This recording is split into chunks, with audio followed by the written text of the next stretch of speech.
Super quick video to show you how to download reels to upload to other platforms.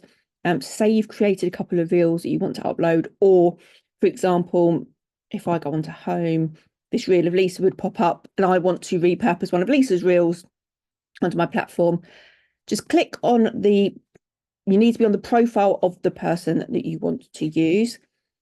Click on the reel that you want to download so that opens wide, and then go up to the top and select the URL. So copy and paste that. And then come over to an app called Snap Insta app.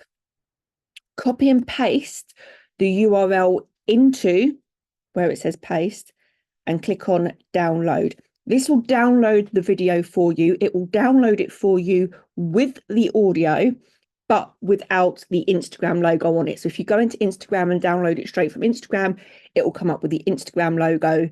And then if you upload that to other platforms, they won't like it because it's got Instagram logos on it.